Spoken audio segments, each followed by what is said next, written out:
বিশ্বকর্মা, যা সংস্কৃত আক্ষরিক অর্থ হল সর্বস্রষ্টা।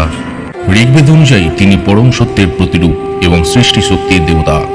বিশ্বকর্মা বৈদিক দেবতা। ঋগ্বেদে দশমতম মণ্ডলে 81 এবং 82 সূত্রদ্বয় বিশ্বকর্মার উল্লেখ পাওয়া যায়। তাকে সময় সূত্রপাতের প্রাক অবস্থা থেকে অস্তিত্বমান স্থপতি তথা ব্রহ্মাণ্ডের দিব্য স্রষ্টা বলে উল্লেখ করা হয়েছে। বিশ্বকর্মা সমস্ত সৃষ্টিতত্ত্বের দেবতা। তার কীর্তি সমগ্র বিশ্ব জুড়ে, তাই তাকে বিশ্বকর্মা বলা হয়। শিবের ত্রিশূল ও পিনাক তার সৃষ্টি। বিষ্ণু সুদর্শন চক্র ও সারাঙ্গা তার সৃষ্টি। ইন্দ্রের বজ্র, কুবেরের পুষ্পক বিমান, রাবণের সোনার লঙ্কা, পুরীর মন্দির, বহু ভাস্কর্য নিদর্শন তার নামে। পুরাণ মতে দেবশিল্পী বিশ্বকর্মার একটি পুত্র বিশ্বরূপের উল্লেখ পাওয়া যায়, যাকে কিনা ইন্দ্র বধ করেছিলেন। আবার শ্রী গণেশের সাথে 2 কন্যার বিবাহ হয়, ঋদ্ধি ও সিদ্ধি। তারাও কিনা দেবশিল্পী বিশ্বকর্মারই 2 কন্যা। এ তো গেল পৌরাণিক কাহিনী। দেবশিল্পী বিশ্বকর্মার দার্শনিক দিক জানেন কি?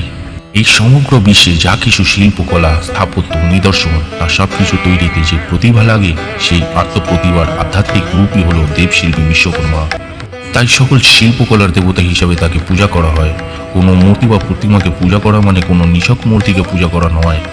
এখানে নিজের ট্যালেন্ট, নিজের শিল্পকলার প্রতিভাকে আরাধনা করাই হলো বিশ্বকর্মা পূজা।